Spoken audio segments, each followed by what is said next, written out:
Well, Professor Jung, we have been discussing many of the very fundamental ideas in your theories, such as anima and animus, and of course being representative of the whole idea of archetypes, as you explained it so interestingly. And we talked a little bit about this whole conception of the ego and the self and the persona as they are involved in all of this. And as we speak, of course, it begins to point to the direction of the sort of question that is so important as we try to understand the individual. And this centers around the problem of motivation, why the person does what he does. Now, to a great degree, you've already talked about this when you talked about archetypes and this whole matter. Now, in the work of Dr. Freud, he spoke of libido as an energy, and earlier we spoke of libido and the fact that you felt that it was more than just sexual energy. You thought it could be something much broader. Now, you have certain principles about psychic energy which are indeed very provocative. Now, one of this principle is, I believe you referred to as the principle of entropy. Entropy. Well, you know, only I allude to it. Yes, yes. The main point is, you know, the standpoint of energetics as applied to psychical phenomena. There you have no possibility to measure exactly. So it always remains a sort of an analogy. As Freud, for instance, uses the term libido in the sense of a sexual energy. Yes. And now that is not quite correct. You see, if it is sexual, then it is a power, like electricity, or any other form of manifestation of energy. Yes. Now, energy is a concept. Yes. Energy is a concept by which you try to express the analogies of all power manifestations, namely that they have a certain quantity, a certain intensity, and that there is a flow in one direction, namely to the ultimate suspension of the opposites. For instance, low, high height, a lake on a mountain flows down until all the water is down, you know, and then it is finished. Yes. And so, you see, something similar is the case in psychology, that you see it from the fact, for instance, we get tired from intellectual work, or from consciously living, and then we must sleep in order to restore our powers. And it's just, as said in the night, as if the water was pumped from the lower level to a higher level, you know, so that he can work again the next day. Yes. Of course, that simile is limping too. Yes. So it is only in an analogous way that we use the term energy. Yes. And I used it because I wanted to express the fact that the power manifestation of sexuality is not the only power manifestation, because you have another drive, say the drive to conquer, or to drive to aggression, or something of the sort. Yes. Or there are many forms, you see. For instance, to take animals, the way they are building their nest, the urge of the traveling bird, you know, that migrates. Now, all they are driven by a sort of energy manifestation. I see. And you see, the meaning of the word sexuality would be entirely gone if everything is that. So Freud himself saw that this is not applicable everywhere, and later on he corrected himself by assuming that there are also ego drives. Ego drives, yes. You see, now that is something else. Yes. That's another manifestation. Now, in order not to presume or to prejudice things. I speak simply of energy. An energy. It is a quantity of energy that can manifest via sexuality or via any other instinct. Any other type of drive, yes. Yes. And that is the main feature, not the existence of one single power. I see. Because that is not warrantable. Yes.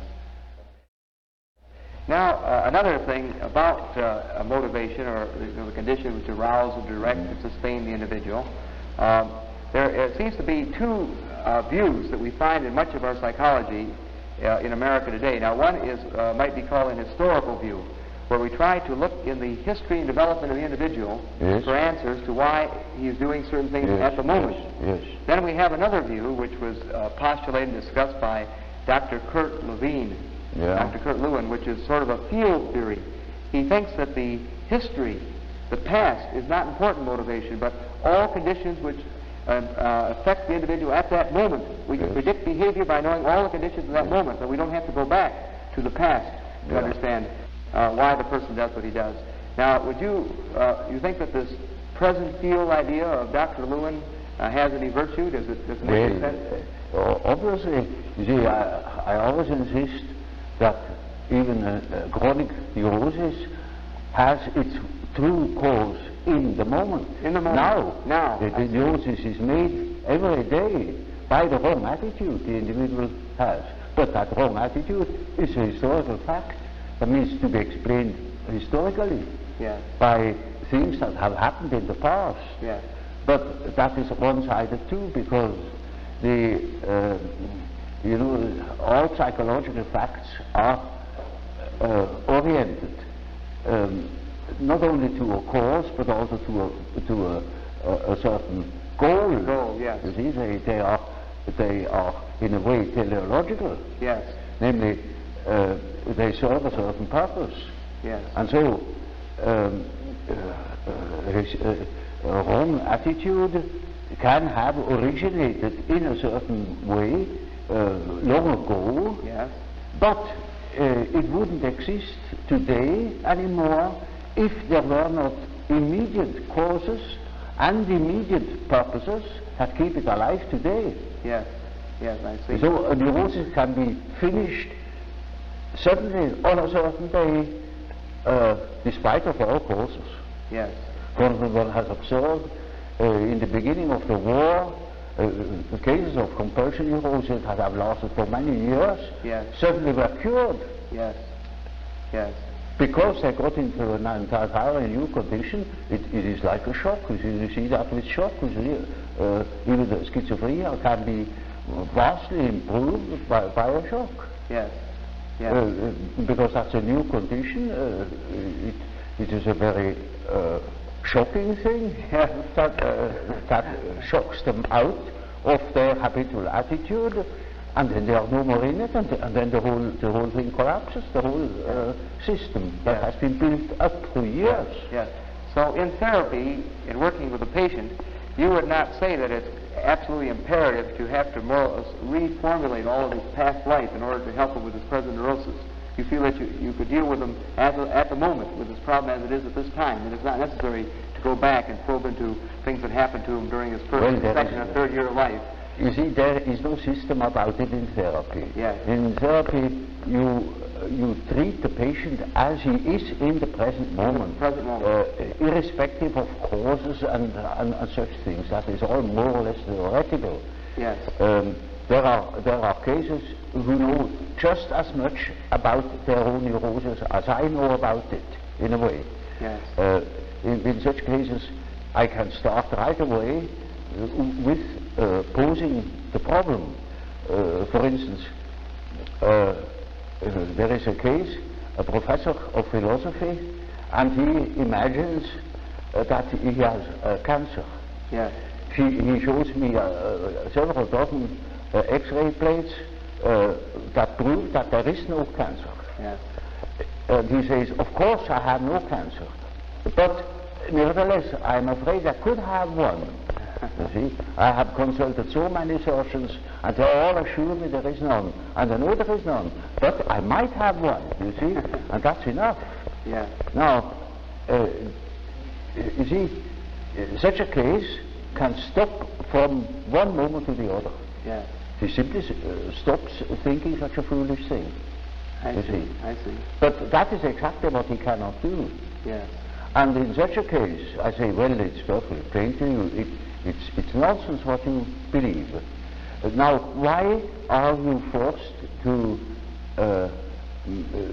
believe such nonsense? What is the power that makes you think such a thing against your free will? You know it is nonsense, and why should you think it? Or what for should you think it? Yeah. Yeah. Well, and what is that power that makes you think such a thing? It's like a possession, you know. Yes. Exactly. It's Yes. like a demon Yes. in him Yes. that makes him think like that, Yes. in spite of the fact that he doesn't want it. Yes. You see, then we have the problem. That is the problem for an intellectual man. And then I say, now, you see, you don't know. You have no answer. Yes. I have no answer. Yes. Now what are we going to do? Yes. I say, now we must see what you dream. Because the dream is a manifestation of the unconscious side. Now he never has heard of the unconscious side. So I must explain to him that he has an unconscious. Yes. And that the dream is a manifestation of it. And if we succeed in analyzing the dream, we might get an idea about that power that makes him think like that. I see. I see. You see? In such a case, one can begin right away with the analysis of dreams. Yes. And in all cases that are a bit serious, mind you, this is not a simple case, this is a very serious and difficult case, in spite of the simplicity of the phenomenology, of the symptomatology. Yes. In all cases, after the preliminaries, as it were, history of the family, the medical anamnesis, etc., we come to that question. What is it in your unconscious that makes you wrong? Yes.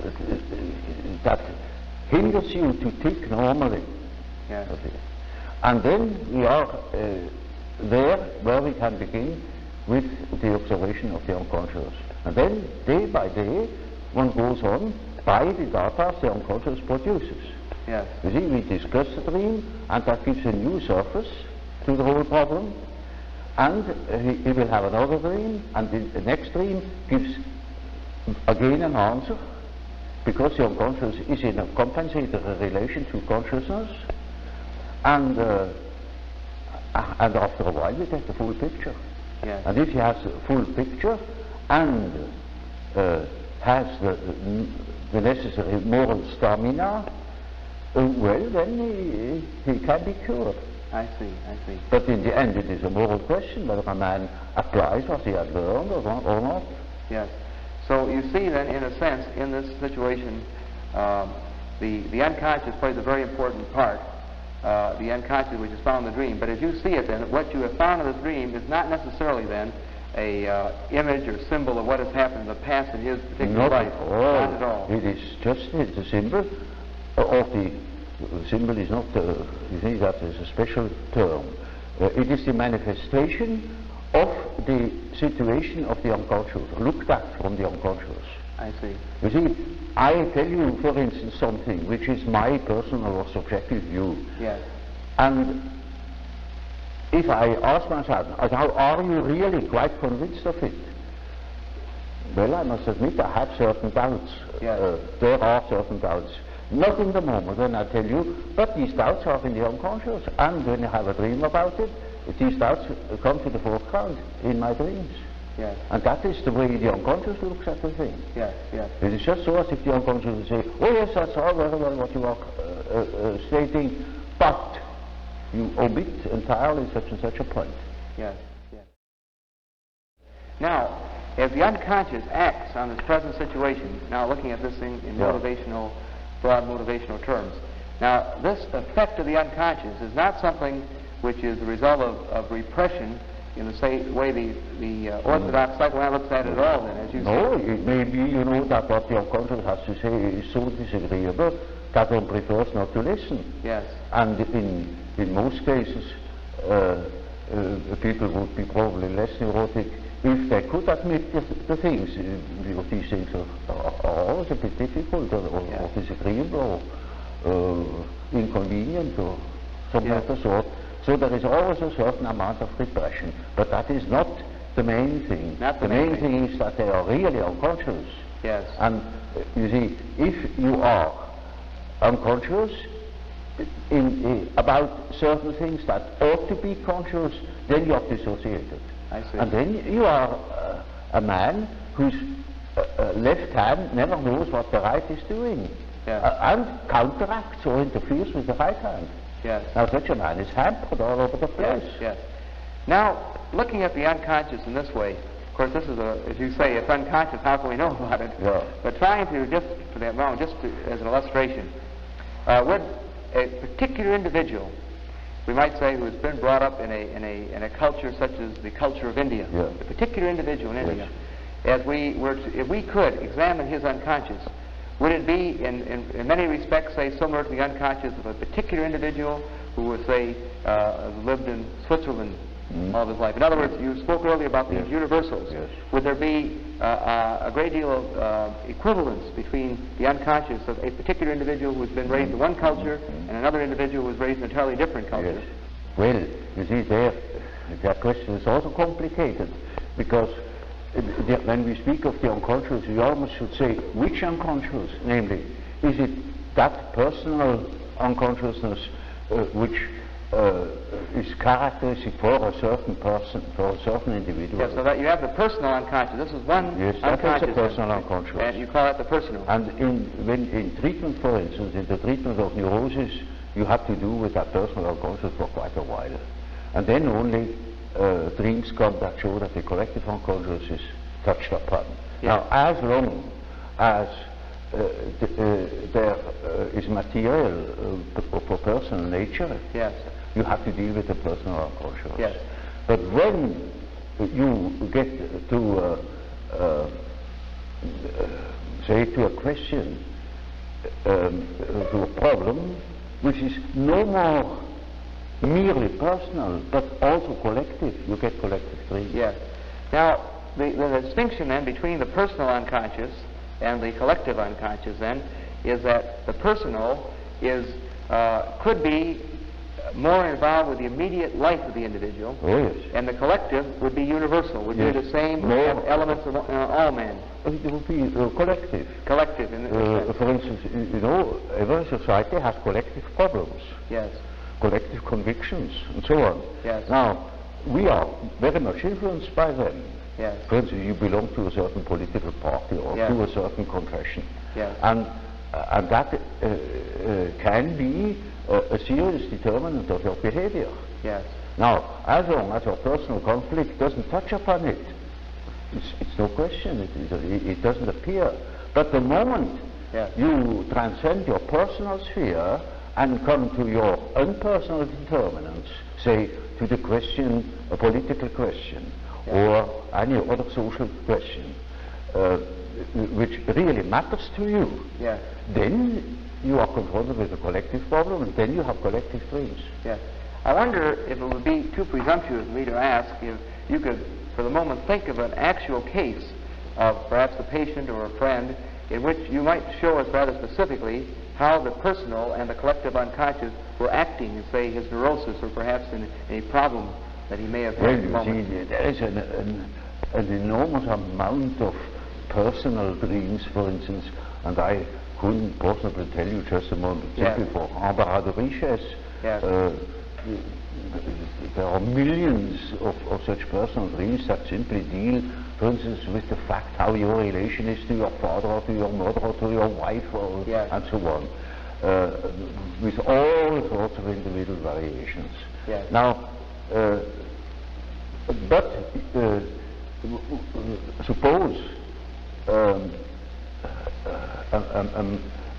a patient comes to that level, or that his conflict begins to become really very serious, so that his mind might suffer. Yes. Then he can have a collective dream, Yes. in which clearly mythological motives appear. I see. There are plenty of examples in literature. All right. The book, an introduction to the psychology of the unconscious. Yes. There are such dreams. Yes. And that can be. I remember, for instance, a case. There was a very learned man and very rational. Yes. And he had, of course, a lot of personal problems, and but they got so bad that he got into very disagreeable relations to his whole surroundings. Yes. He was once a member of a society, and he got into a brawl with the people of that society, Yes. And it was very quite shocking. Yes. Now, he started with collective dreams. Yes. Suddenly he dreamt of things he had never thought of in his life before. Yes. Mythological motives, and he thought he was crazy. Yes. Because he couldn't understand it at all. It was just as if the whole world was transformed. Now that is what you see in cases of schizophrenia. Yes. In that case, it was not a case of schizophrenia. As examples, you can take any of these collective dreams I published. Yes. There are plenty. For the moment, I cannot remember suitable example. To make it clear, I should tell a long story. All right. And then you see where it applies. Otherwise, it makes no sense. And something short. Well, I told you that case of that intuitive girl. Yes. Yes. Who suddenly came out with the statement that she had a black snake in the belly. Yes. Yes. Well, now. That is a collective symbol. Yes. That yes. is not an individual fantasy. That is a collective fantasy. A collective. Yes. That is well known in India. Yes. For instance, it has nothing to do with India, but we have it too, because it was generally human. Yes. But it's entirely unknown. Yes. So that I even in the first moment thought perhaps he's crazy. Yes. But she was only highly intuitive. Yes. It is in India known. It is the basis of a whole philosophical system of Tantrism. Yes. This is Kundalini. The Kundalini serpent. I see. You see, and that is something known to some few specialists. Yes. Generally, it's not known that we have a serpent in the abdomen. Yeah. Yeah. But that is a collective, you see, Yeah. that is a Yeah. collective Yeah. dream Yeah. or a collective fantasy. Yes. Now, in day-to-day living, the individual, is it possible that things that trouble him and cause tension that he represses? Now, these things that he represses will become part of the personal unconscious. Oh, yes, part of the yes. personal unconscious. Yes, you see, Yes. he doesn't repress consciously always. Yes. These things disappear Yes. simply. They disappear, and Freud explains that by an act of repression. Yes. But you can prove that these things never have been conscious before. Yes. Yes. They simply don't appear. I see. And you don't know why they don't Yes. appear. Of course, après le coup, you can say, when it comes up, you can say, that is why they didn't appear, because they are very disagreeable or incompatible with his conscious views, with his conscious attitude.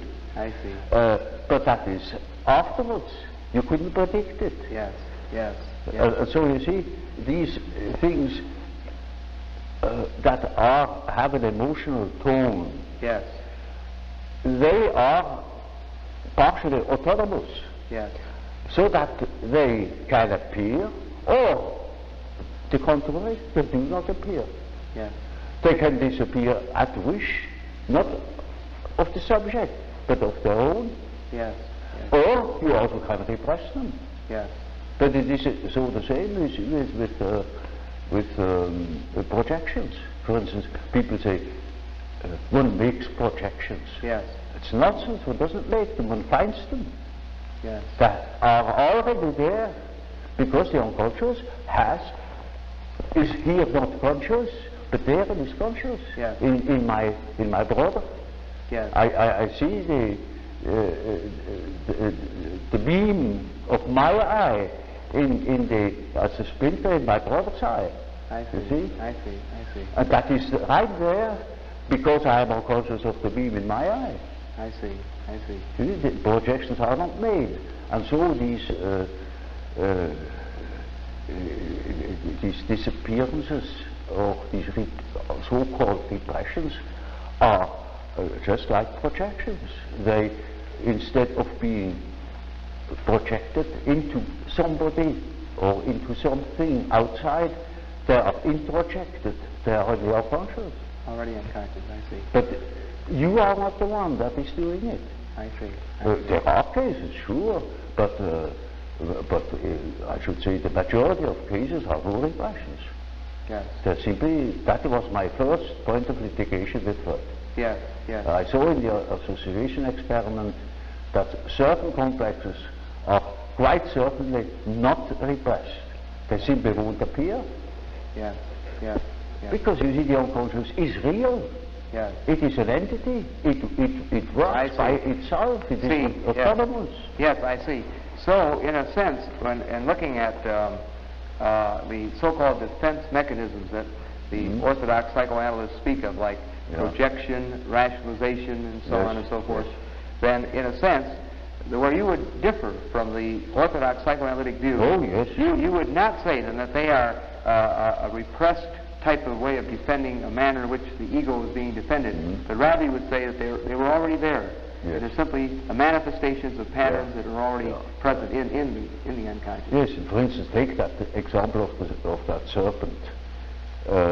That never has been repressed, otherwise it should have been conscious to her. It was exactly unconscious to her, and it only appeared in her fantasy. Yes, I see. It appeared spontaneously. Yeah. She didn't know how she came to it. Yeah. She said, well, I just saw it. Yes. Now, some of the orthodox psychoanalysts might have said that this was a phallic symbol. Oh, yes, of course. But you can't say anything. Yes. You can say a church spire is a phallic symbol. Yes. But when you dream of a penis, what is that? Yes. You know what an analyst said? Yes. One of the orthodox, of the old guard. Yes. He said, in this case, the sensor has not functioned. Yes. Now, you call that a scientific explanation.